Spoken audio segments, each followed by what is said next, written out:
Hello दोस्तों, good evening. कैसे हो आप लोग। आज हम नया टॉपिक शुरू करने जा रहे हैं जिसका नाम है थर्मोडायनेमिक्स। जो हमने लास्ट चैप्टर अपना ख़त्म किया था उसका नाम था थर्मल प्रॉपर्टीज़ ऑफ मैटर। क्या था? Thermal properties of matter. तो इसमें हमने क्या देखा था कि किसी भी मटेरियल की थर्मल प्रॉपर्टीज़ देखी थी।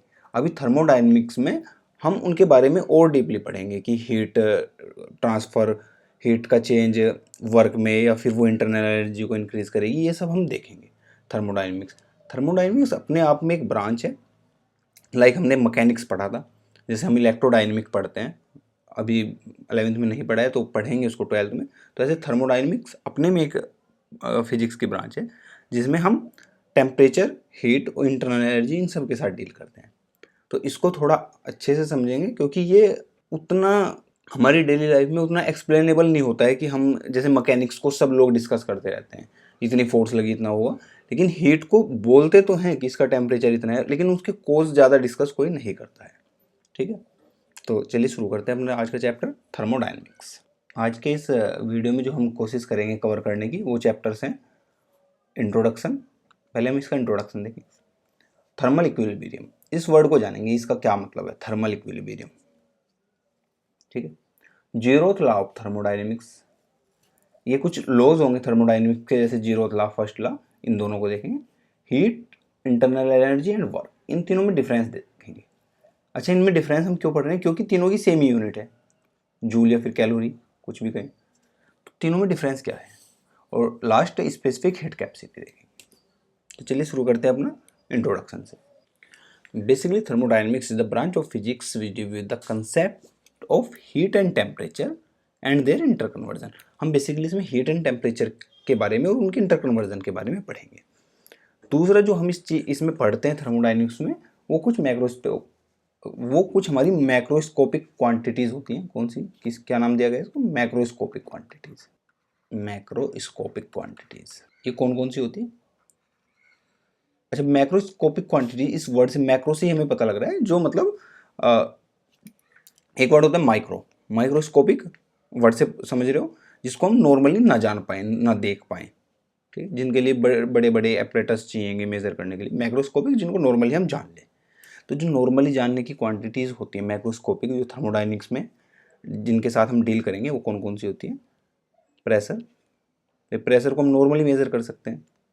सेकेंड वन इज़ वॉल्यूम, मास, और बाद में एक चल के इंटरनल एनर्जी भी है। इंटरनल एनर्जी को भी आज हम इस चैप्टर में पढ़ेंगे, इंटरनल एनर्जी।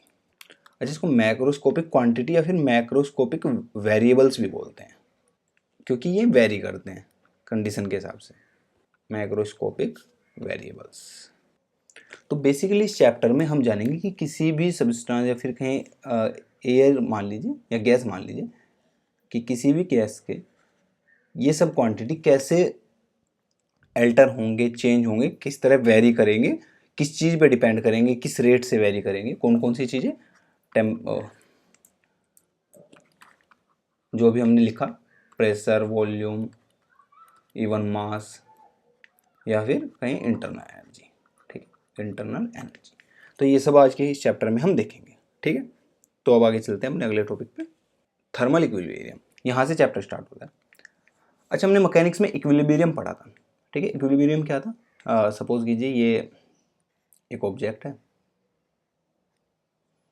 और ये दो रोप से लटका हुआ है, ये ऐसे दो रोप से लटका हुआ है। ठीक है, और ये मूव नहीं कर रहा है, स्टैटिक है। तो इसका मतलब क्या है कि ये इक्विलिब्रियम में है। कैसे इक्विलिब्रियम में?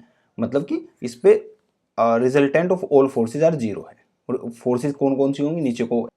नीचे को mg लगा होगा, फोर्स ड्यू टू ग्रेविटी। ऊपर को ये T1 टेंशन है, सपोज ये T2 टेंशन है, तो इन दोनों का कोई कंपोजिशन इधर को लगा होगा, जिसको x मान लीजिए। इसका एक वेरिएबल इधर आया, इसका एक कंपोनेंट इधर आया होगा, इसको a कह दीजिए। इसका एक कंपोनेंट इधर आया होगा, जिसको b कह दीजिए। तो यहाँ क्या होगा? सारी फोर्सेस बैलेंस होंगी, यानी कि नेट फोर्स जीरो होगा, या फिर हम कहें x plus m g equal to zero होगा एंड a प्लस बी भी जीरो होगा। तो जब किसी चीज़ की नेट फोर्स जीरो हो, साथ में नेट टॉर्क जीरो हो, तो उसे क्या कहते हैं कि the object is in equilibrium. ठीक है, बट यहाँ बात है थर्मल इक्विलिब्रियम की। और जैसे हमें नाम से पता लग रहा है थर्मल, जहाँ पे भी वर्ड आएगा थर्मल, यानी कि जहाँ पे भी वर्ड थर्मल आएगा तो समझ जाइए कि टेम्परेचर का कुछ मसला है। किसका मसला है? टेम्परेचर का। ठीक है, तो थर्मल इक्विलिब्रियम का सीधा सीधा ये मतलब होता है कि अब चीज़ें इक्विलिब्रियम मतलब चेंज ना होना, स्टेटिकनेस आ जाना। तो थर्मल इक्विलिब्रियम मतलब इन रेस्पेक्ट ऑफ टेम्परेचर कोई चेंज नहीं होगा। अगर नॉर्मल भाषा में बोले, ये एक गिलास है हमारे पास जिसमें वाटर है, ठीक है, और सपोज हमारे पास इसमें जो पानी है वो थोड़ा ठंडा है, कोल्ड है, और 10 डिग्री सेल्सियस पे है, ठीक है, और इसको हमने ऐसे ही रख दिया एक टेबल पे, और जो सराउंडिंग का टेम्परेचर है नॉर्मल रूम टेम्परेचर है, ठीक है, नॉर्मल रूम टेम्परेचर है 25 डिग्री सेल्सियस। तो अब थोड़ी देर में क्या होगा, इसका टेम्परेचर थोड़ा इंक्रीज होगा। ये केस 1 है, मान लीजिए ए केस है। बी केस में क्या होगा, इसका टेम्परेचर थोड़ा ठंडा होगा, और बी केस में इसका टेम्परेचर भी 25 डिग्री सेल्सियस, जो कि बाहर का भी है। बाहर का भी कितना है? 25 डिग्री सेल्सियस। अब दोनों का टेम्परेचर सेम हो गया है, क्या अब चेंज होगा? अब तो चेंज नहीं होगा, ये तो हमने थर्मल प्रॉपर्टीज में पढ़ा था, अब कोई चेंज नहीं होगा। यानी कि अब ये थर्मल इक्विलिब्रियम में आ चुका है। यहाँ ये थर्मल इक्विलिब्रियम में नहीं है, यहाँ ये थर्मल इक्विलिब्रियम में आ चुका है, ठीक है। लेकिन इसको थोड़ा सा और अच्छे से जानने के लिए इसको कैसे हम थर्मोडायनेमिक्स में यूज़ करेंगे या फिर कैसे इक्विलिब्रियम में लाएंगे, ये अब देखते हैं। ये एक सिंपल लैंग्वेज में था कि थर्मल इक्विलिब्रियम क्या होता है, कि जब किसी चीज़ का टेम्परेचर फर्दर चेंज होना बंद हो जाए तो उस स्टेट को इक्विलिब्रियम स्टेट बोलते हैं, यानी थर्मल इक्विलिब्रियम स्टेट। अब एक कंडीशन मानिए। अच्छा, पहले दो वर्ड पढ़ लेते हैं। पहला वर्ड है एडियाबैटिक, एडियाबैटिक वॉल। वहीं पे दूसरा वर्ड है डायथर्मल वॉल, डायथर्मिक वॉल। इन दोनों की इसमें बहुत ज़रूरत पड़ेगी, तो इनको पहले समझ लेते हैं। एडियाबैटिक वॉल का मतलब होता है कि जब थर्मली एक दूसरे से कॉन्टैक्ट कट जाए, यानी कि सपोज ये एक एडियाबैटिक वॉल है, ठीक है, इसको हमने प्लेस किया है एक चैम्बर में, ये पूरा एक चैम्बर है, ठीक है। अब इस वॉल से इन दोनों का थर्मली कनेक्शन कट जाएगा। यहाँ क्या टेम्परेचर है, यहाँ क्या टेम्परेचर है, कोई मतलब नहीं, ये आपस में कोई हीट ट्रांसफर नहीं होगी, ठीक है। हीट ट्रांसफर होती है तभी तो टेम्परेचर चेंज होता है, कोई हीट ट्रांसफर नहीं होगी। यानी कि एडियाबैटिक का मतलब है इंसुलेटिंग वॉल, एक तरह से insulating wall, insulating with respect to temperature, यानी कि टेम्परेचर के लिए इंसुलेटिंग है, कोई ट्रांसफर नहीं होगा। Where is the diathermal means conducting wall, ये अलाउ करती है एनर्जी को ट्रांसफर होने के लिए, तो इसका नाम क्या है? कंडक्टिंग वॉल, कंडक्टिंग वॉल, ठीक है। अगर ये वॉल कंडक्टिंग हुई तो इनका ट्रांसफर होगा एनर्जी का। और अब इनका हम तो कंडक्टिंग वॉल अगर दोनों के बीच में लगाएंगे, अगर एक चैम्बर के बीच में कंडक्टिंग वॉल लगाएंगे तो प्रॉपर हीट ट्रांसफर होगा। कितना होगा, कैसे होगा, वो हम ने पढ़ा भी है थर्मल प्रॉपर्टीज में, इसमें भी थोड़ा सा देख लेंगे। पर ट्रांसफर होगा, यानी कि ये टेम्परेचर्स चेंज होंगे। यानी कि अगर ये कंडक्टिंग वॉल है, मतलब अगर ये कंडक्टिंग वॉल है तो आफ्टर टाइम टी क्या होगा कि जो टेम्परेचर है दोनों चैम्बर का वो सेम नहीं रहेगा, वो चेंज हो जाएगा। वो कुछ भी हो सकता है, T1 डैश T2 डैश लिख लेते हैं अभी के लिए। अभी हम इसको समझेंगे कितना होगा, बट अभी के लिए इतना। Adiabatic wall which is insulating for the temperature, there is no transfer of heat, and the diathermal wall it means this is a conducting wall and there is always transfer of heat which result in change in temperature, ठीक है यहाँ तक। तो वापस से समझते हैं हम क्या पढ़ रहे थे, थर्मल इक्विलिब्रियम।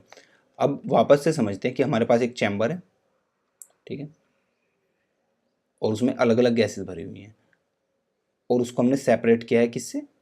एडियाबैटिक वॉल से। पहले हम एडियाबैटिक का एग्जांपल लेते हैं, ठीक है, पहले एग्जांपल एडियाबैटिक वॉल का ही लेते हैं, एडियाबैटिक वॉल, ठीक है। अब इसमें जो क्वांटिटी है उसके जो मैक्रोस्कोपिक वेरिएबल्स हैं, सपोज वो प्रेशर और वॉल्यूम PAV है, ठीक है। ये चैम्बर A है, इसका नाम चैम्बर A है, और इसका नाम चैम्बर B है, ठीक है। और इसके जो वेरिएबल्स हैं वो PB और VB है, ठीक है। कोई डाउट? ये हो गया। और ये कौन सी वॉल है? एडियाबैटिक वॉल है, ठीक है, याद रखेंगे एडियाबैटिक। अब क्या होगा, अगर ये वॉल एडियाबैटिक है तो कोई ट्रांसफर नहीं होगा हीट का, there is no transfer of heat. तो क्या ये वेरिएबल्स चेंज होंगे? नहीं, बिल्कुल नहीं चेंज होंगे, ठीक है। अगर ये वेरिएबल्स चेंज नहीं होंगे तो क्या इन वेरिएबल्स को फर्क पड़ता है कि यहाँ पे क्या क्या वैल्यू है इन वेरिएबल्स की? नहीं, यहाँ कुछ भी वेरिएबल हो, यहाँ कोई भी गैस हो, ठीक है, ये वेरिएबल तो चेंज नहीं होने वाले। सेम फॉर दैट, यहाँ कुछ भी हो ये वेरिएबल चेंज होने वाले। तो यहाँ हम कह सकते हैं, अगर हम ब्लॉक ए के बारे में बात करें,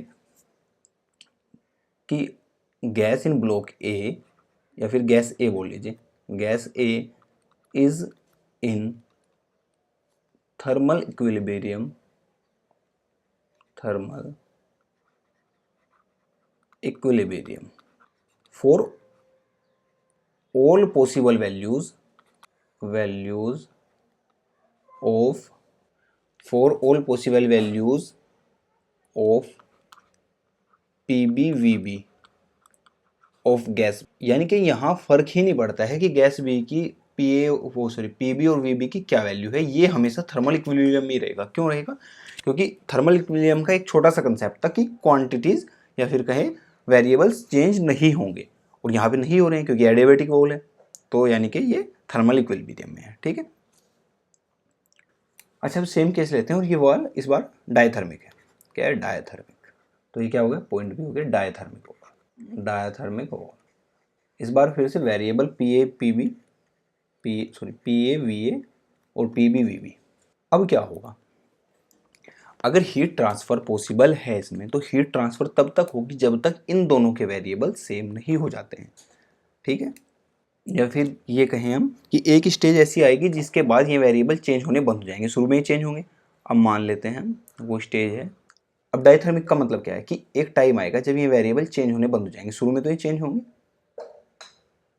शुरू में ये चेंज होंगे, और मान लेते हैं फाइनली पी ए डैश और वी ए डैश पे आके ये चेंज होने बंद हो गए। अब इसके बाद ये चेंज नहीं हो रहे हैं, तो इनके साथ साथ ये भी चेंज होंगे, क्योंकि जो हीट यहाँ से ट्रांसफ़र हुई वो यहाँ आई। ठीक है, तो ये भी चेंज होंगे, P B dash V B dash.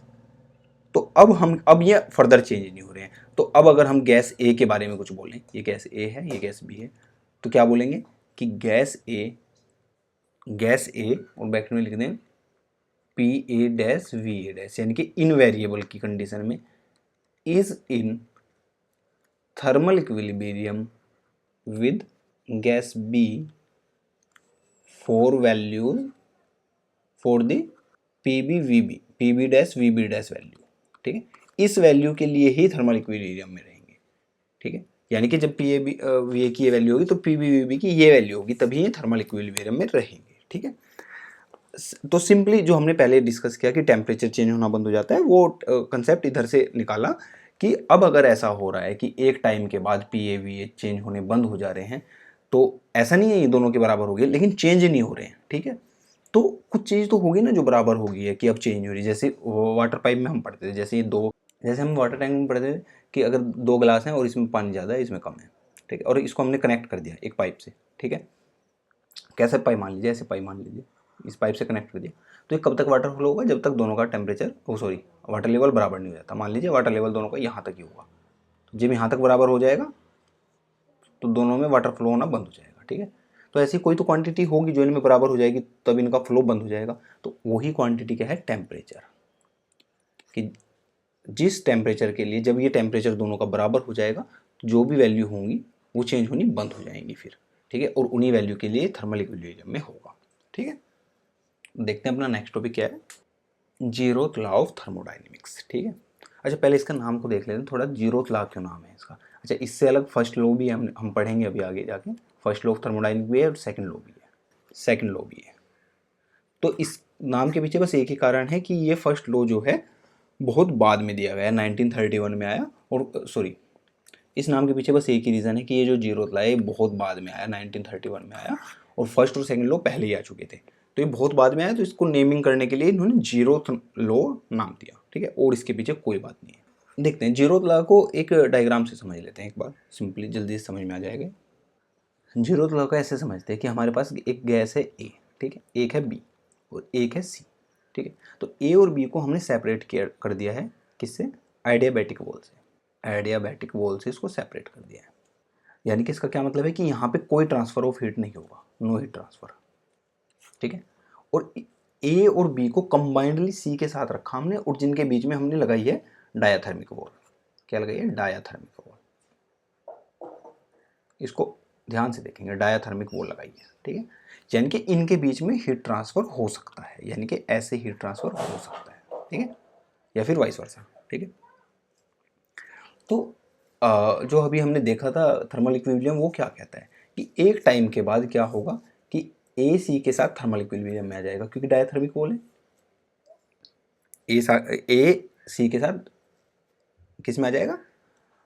Thermal equilibrium में। इसका यानी कि A is in thermal equilibrium with C, ठीक है। और सिमिलरली बी भी सी के साथ थर्मल इक्विलिब्रियम में आ जाएगा। Also B is in thermal equilibrium with C. तो अगर ऐसा केस होता है कि कोई एक क्वांटिटी ए सी के साथ थर्मल इक्विलिब्रियम में है और कोई दूसरी क्वांटिटी सेम क्वांटिटी या सेम गैस के साथ थर्मल इक्विलिब्रियम में है, तो ये आपस में भी थर्मल इक्विलिब्रियम में होंगे, ठीक है। यही जीरो लॉ है। जैसे हम मैथ में पढ़ते हैं ना कि if x equals to z y equals to z, तो क्या होगा? X equals to z y होगा। तो वही बात यहाँ पे है। क्यों है इसको भी अभी हम एक्सप्लेन कर लेंगे, पहले ये लिख लेते हैं एक बार कि if A is in thermal equilibrium with C and B is and also B is in thermal equilibrium with C, then according to zeroth law of thermodynamic, A is in thermal equilibrium with B। इसको थोड़ा समझ लेते हैं कि ऐसा हो, ये तो हमने समझ लिया है कि इक्विलिब्रियम वाली कहानी टेम्परेचर के पॉइंट से समझ लेते हैं। अभी हमने क्या देखा कि ये केस था हमारे पास, ये ए था, ये बी था, ये सी था, ठीक है। ये एडियाबैटिक वॉल थी, एडियाबैटिक वॉल थी, ये डायथर्मिक वॉल थी, ठीक है। तो अब जो हमने पहले पढ़ा था उसका क्या मतलब था कि अगर if A is in thermal equilibrium with C, अगर ए थर्मल इक्विलिब्रियम में है सी के साथ, तो इसका मतलब क्या होगा कि temperature of A equal to temperature of B. Temperature of A gas A equal to temperature of B हो चुका है, यहाँ पे वही थर्मल इक्विलिब्रियम है। टेम्परेचर ऑफ सी हो चुका है, यानी कि इसको लिख सकते हैं T A equals to T C, ठीक है। अब सेकंड केस, बी भी थर्मल इक्विलिब्रियम में है सी के साथ, तो उसमें क्या लिखेंगे हम? B is in thermal equilibrium with C, तो यहाँ क्या आ जाएगा? Temperature of B is equals to temperature of C. तो अब इक्वेशन 1 और 2 मैथमेटिकल इक्वेशन है। सिंपली टेम्परेचर की जो वैल्यू है वो नंबर्स में होती है, सिंपल सी बात है। तो T A equal to T C है और टी बी भी टी सी के इक्वल है, तो क्या होगा? T A equal to T B. यहाँ से ये आया, और अगर हमें ये मिल चुका है तो इसका क्या मतलब हुआ? सिंपली कि gas A is in thermal equilibrium with B, ठीक है। तो ये मतलब है, तो ये दोनों तरह से हमने देख लिया। तो ये था जीरोथ लॉ ऑफ थर्मोडायनेमिक्स कि अगर तीन क्वांटिटी में ए बी सी में ए और बी दोनों सी के साथ थर्मल इक्विलिब्रियम में हैं, तो ए और बी आपस में भी थर्मल इक्विलिब्रियम में होंगी, ठीक है। Heat, internal energy and work. अच्छा, पहले हीट और वर्क को समझ लेते हैं, इंटरनल एनर्जी को भी समझेंगे।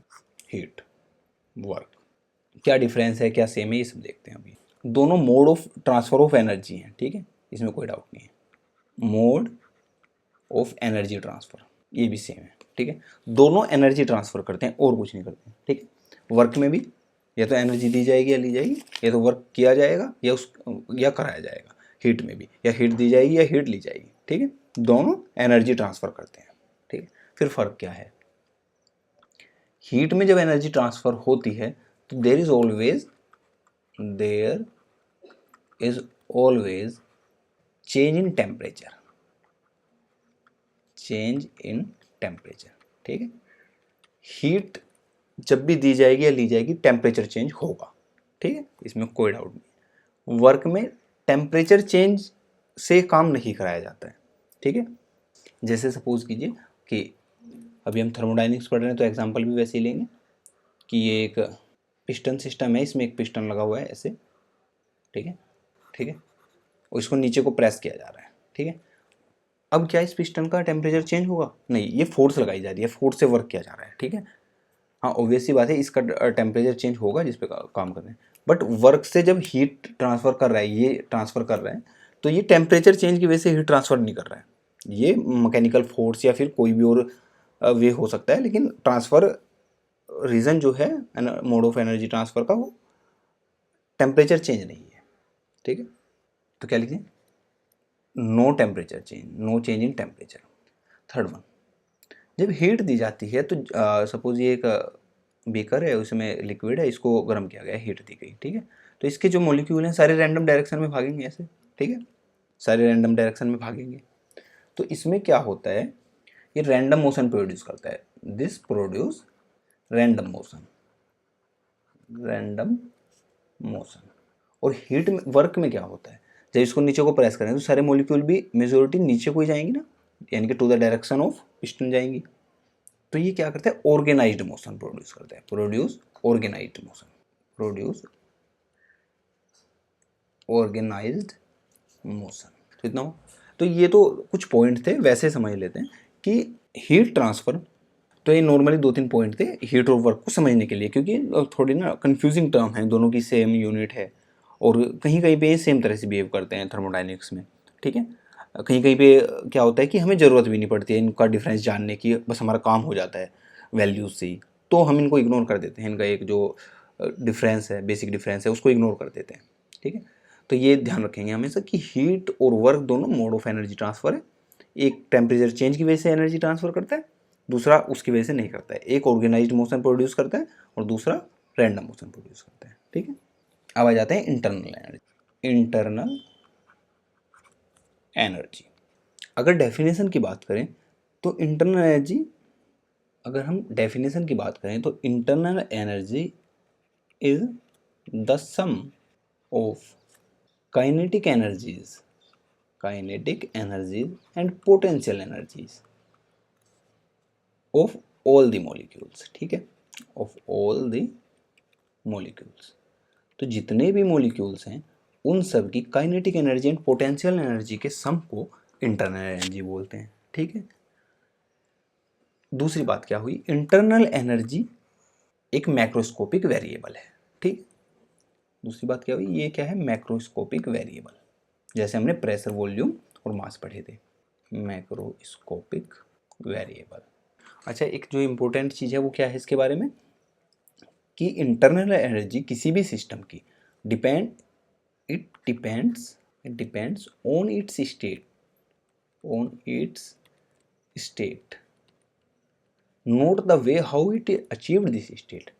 यानी कि अगर किसी पॉइंट पे किसी गैस के प्रेशर, वॉल्यूम, मास को ले सकते हैं, नहीं भी, मान लीजिए ये प्रेशर, वॉल्यूम और टेम्परेचर की ये वैल्यूज़ हैं, ठीक है, किसी एक पॉइंट पे ये स्टेट है किसी गैस की, तो इससे ही हम इंटरनल एनर्जी को निकालेंगे या फिर पता करेंगे कितनी है, क्या है। ये इस बात पे बिल्कुल भी डिपेंड नहीं करेगा कि इसने ये प्रेशर कैसे अचीव किया, ये वॉल्यूम कैसे अचीव की, ये एक्सपेंड होके इस वॉल्यूम पे आई या कंप्रेस होके इस वॉल्यूम पे आई। टेम्परेचर मान लो 25 है तो ये 35 से 25 हुआ, ठीक है, 35 से 25 हुआ या 15 से 25 हुआ, इसको कोई मतलब नहीं है। ये डिपेंड करता है स्टेट पे, not on the process to achieve this state. ठीक है, इसको हम डिनोट करते हैं यू से, internal energy is always denoted by U. ठीक है, इतना हो गया।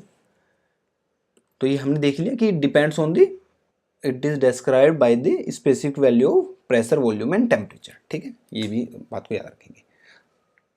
एक और इम्पोर्टेंट चीज़ कि किसी भी थर्मोडाइनमिक सिस्टम की state, the state of thermodynamic system is defined by या characterized by its internal energy. ठीक है, यू पे डिपेंड करेगी, उसको हम वर्क या फिर हीट से डिफाइन नहीं करेंगे।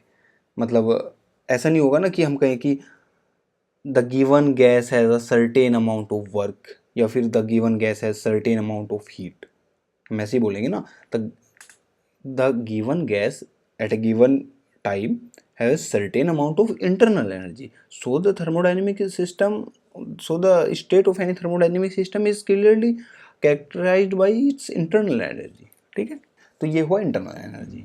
अब आता है हमारा फर्स्ट लॉ ऑफ थर्मोडाइनमिक्स। ठीक है, जहाँ से नॉर्मली थर्मोडायनेमिक्स शुरू होती है। ये अभी तक हमारी प्रिपरेशन थी कि हमने क्या क्या पढ़ा और इसमें हमने क्या क्या देखा।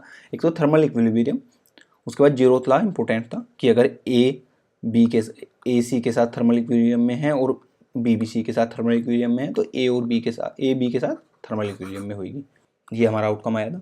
उसके बाद हमने हीट, इंटरनल एनर्जी और वर्क को भी देख लिया। अब इन सब की जरूरत पड़ेगी यहाँ पर, ठीक है। तो फर्स्ट लॉ ऑफ थर्मोडायनेमिक्स ये क्या कहता है।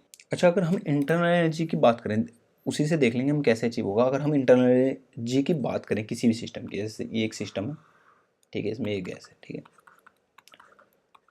और इसकी इंटरनल एनर्जी में चेंज हुआ है डेल यू, ठीक है, change in internal energy, del U is the change in internal energy. तो ये कैसे हो सकता है, इसके दो ही रीज़न हो सकते हैं। क्या क्या? पहला रीज़न है either heat supply to the system by the surrounding. अच्छा, पहले सराउंडिंग और सिस्टम को एक बार समझ लेते हैं, ये छोटा सा कंसेप्ट रहेगा कि अगर ये एक हमारा बीकर है और हम इसे सिस्टम मान रहे हैं, हम इस पर स्टडी कर रहे हैं, anything which is under observation is known as system, ठीक है। हम इसके पार्टिकल या मोलिक्यूल या फिर गैस या इसका प्रेशर नाप रहे हैं, कुछ भी हम इस पर स्टडी कर रहे हैं, इसको बोलेंगे हम सिस्टम। इसको क्या बोलेंगे हम? सिस्टम।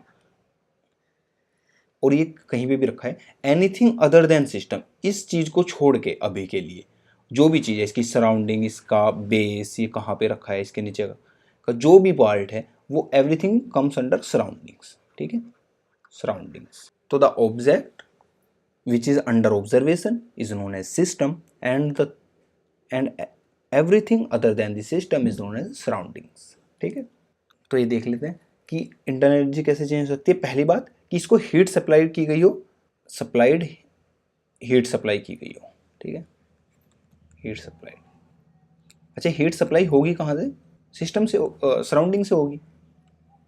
इसको सराउंडिंग से हीट सप्लाई की गई हो, ठीक है, चेंज इन एनर्जी। उल्टा भी हो सकता है, इसने सराउंडिंग को हीट सप्लाई कर दी हो, ठीक है। बेसिक सी बात है, हीट सप्लाई की वजह से इंटरनल एनर्जी में चेंज हो सकता है। और अगर हीट सप्लाई की वजह से इंटरनल एनर्जी में चेंज होता है तो इसको किससे डिनोट करते हैं? डेल क्यू से, यानी कि इसकी हीट में चेंज हुआ है, ठीक है। वाइट से कर देंगे इसको, वाइट से कर देते हैं। इसकी इंटरनल एनर्जी, इसकी हीट में चेंज हुआ है, जो इसकी हीट एनर्जी थी वो चेंज होगी। कितनी चेंज हुई है? डेल क्यू चेंज, ठीक है। सेकंड रीज़न क्या हो सकता है? अदर रीज़न हो सकता है वर्क डन, कि काम किया गया हो, वर्क डन। और वर्क डन भी दो तरह का है। फिर से, work done by the system, इसने काम किया हो on the surrounding, and work done by the surrounding on the system. कुछ भी हुआ हो, हमें तो इससे मतलब है कि वर्क डन हुआ है, ठीक है। तो वर्क डन अगर हुआ है तो इसमें भी चेंज आएगा, ठीक है। तो general principle of conservation of energy अगर हम यहाँ पे लगाते हैं, क्या? Conservation of energy, conservation of energy, तो हमें क्या मिलता है? हमें मिलता है कि हीट सप्लाई, जो हीट में चेंज हुआ, ठीक है, जैसे ऐसे मान लेते हैं समझने के लिए, अभी के लिए इसको रब कर देते हैं यहाँ पे, समझने के लिए ऐसे मान लेते हैं कि ये हमारा एक सिस्टम था और इसको हमने हीट दी, ठीक है, यानी कि सराउंडिंग से हमने इसको हीट दी, ठीक है भाई। तो heat supplied by the surrounding to the system, ठीक है। ये इतनी हीट दी हमने, कितनी हीट दी इसको? डेल क्यू हीट दी। और इस हीट ने क्या किया? इसकी इंटरनल एनर्जी में चेंज कर दिया। कितना चेंज किया? डेल यू, जो हमने पढ़ा है। और साथ में इसने कुछ वर्क भी किया, इस बीकर ने या फिर इस सिस्टम ने वर्क किया ऑन द सराउंडिंग, ठीक है। वर्क कैसे कर सकता है? ऐसे मान लीजिए इसके पास एक मूवेबल पिस्टन है यहाँ पे, ठीक है। जब इसने इसको हीट दी, कुछ इसकी इंटरनल एनर्जी चेंज हुई और कुछ एनर्जी ने इस पिस्टन को ऊपर को मूव किया, ठीक है। तो ये वर्क डन हुआ। तो यानी कि जो हमने इसको हमने हीट दी थी, डेल क्यू हीट दी थी, वो चेंज हो गई है। किस में हो गई है चेंज? एक तो इंटरनल एनर्जी में चेंज हुई है, साथ में उसने कुछ वर्क भी किया है, ठीक है। तो ये एक इक्वेशन बनेगी, इसी को फर्स्ट लॉ ऑफ थर्मोडायनेमिक बोलते हैं। इस फॉर्म को कभी कभी इंटरनल एनर्जी की टर्म में भी लिख देते हैं, तो तब इसको क्या लिखेंगे कि the change in internal energy, या फिर कहीं net change in internal energy, वो कितना होगा? Net change in heat transfer minus net work done, ठीक है। तो ये होगा, तो ये हुई equation of first law of thermodynamics, या फिर इसको बोल दीजिए direct first law of thermodynamics.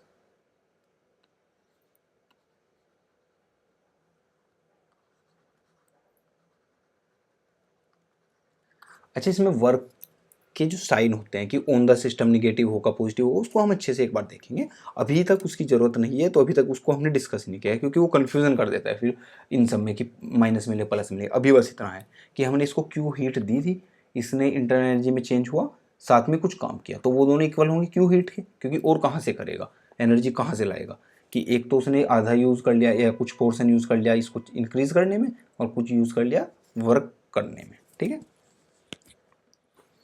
तो ये था हमारा first law of thermodynamic, del Q equals to del U plus del W, ये था ना।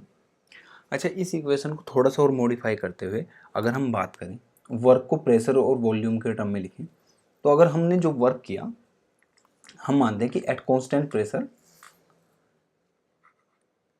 क्योंकि होता क्या है कि जो भी इंटरनल एनर्जी भी चेंज होगी, सपोज हमारा इनिशियल स्टेट है P1 V1, ठीक है, उसको हम फाइनल स्टेट पे लेके गए यहाँ पे P2 V2 पे, तो ऐसे तो होगा नहीं, या तो ऐसा होगा कि प्रेशर को कांस्टेंट रखा, पहले V1 से V2 अचीव की, ठीक है, P1 V2, अब वॉल्यूम को कांस्टेंट रखा, प्रेशर को वेरी, हाँ मतलब वेरी किया, उल्टा भी हो सकता है। ठीक है, तो अगर हम मान लें कि pressure at constant pressure change in volume is del V, change in volume is del V, ठीक है। तो नॉर्मली वर्क क्या होता है, जो हमने पढ़ा था, वर्क होता है force into distance, F into S, ठीक है। वर्क क्या होगा, फोर्स क्या होता है, प्रेशर इनटू एरिया और इनटू डिस्टेंस एस, तो एरिया इनटू डिस्टेंस क्या बनता है, वॉल्यूम, या फिर कहीं चेंज इन वॉल्यूम, एस को मान लीजिए चेंज इन डिस्टेंस, तो area into change in distance, change in volume, तो वर्क डन क्या हो गया, पी डॉट डेल वी, या फिर कहें पी डेल वी, तो ये हुआ वर्क डन। तो इसको इसमें पुट कर देंगे, तो ये हमारी इक्वेशन ऐसे बन जाएगी कि डेल क्यू इक्वल्स टू होगा del U plus P del V, ठीक है। तो ये हुआ फर्स्ट लॉ ऑफ थर्मोडायनेमिक्स, ठीक है। अब अगर हम स्पेसिफिक हीट कैपेसिटी थोड़ा डिस्कस करें, अच्छा इसमें याद रखेंगे कि इसमें एक बहुत फेमस फॉर्मूला है, मेयर्स लॉ बोलते हैं जिसको, मेयर्स लॉ, और इसके एग्जाम में आने की बहुत संभावनाएं रहती हैं, C P minus C V equals to R. इस पर हम एक अलग से वीडियो बनाएंगे 5 मिनट की, उसमें इसको अच्छे से समझेंगे। पहले थोड़ा सा बस स्पेसिफिक हीट कैपेसिटी को रिवाइज कर लेते हैं, क्योंकि ये हम पहले भी पढ़ चुके हैं, कहाँ पे, थर्मल प्रॉपर्टीज ऑफ मैटर में, ठीक है। तो स्पेसिफिक हीट कैपेसिटी क्या थी, हमें बताइए, हीट कैपेसिटी क्या होती है कि चेंज इन एनर्जी पर चेंज इन टेम्परेचर, ठीक है। अगर इसको मास से भी डिवाइड कर देते हैं पर यूनिट मास, तो ये बन जाती है स्पेसिफिक हीट कैपेसिटी। अगर इसको मोल से डिवाइड कर देते हैं तो ये बन जाती है molar specific heat capacity, C equals to 1/μ del Q by del T, ठीक है। ये बन जाती है मोलर स्पेसिफिक हीट कैपेसिटी, ठीक है। यहाँ पे अगर प्रेशर कांस्टेंट रखा जाए, eight constant pressure, at constant pressure क्या होगा, तो इसको बोलेंगे स्पेसिफिक हीट कैपेसिटी को Cp, ठीक है। और at constant volume, at constant volume इसको बोलते हैं Cv, ठीक है। तो यही दो हमारे स्पेसिफिक हीट कैपेसिटी हैं, या फिर मोलर स्पेसिफिक हीट कैपेसिटी हैं, Cp एंड Cv, ठीक है। इनका रिलेशन ये कैसे आए, ये सब हम अगली वीडियो में देखेंगे। थैंक यू दोस्तों, आज की वीडियो में इतना ही था।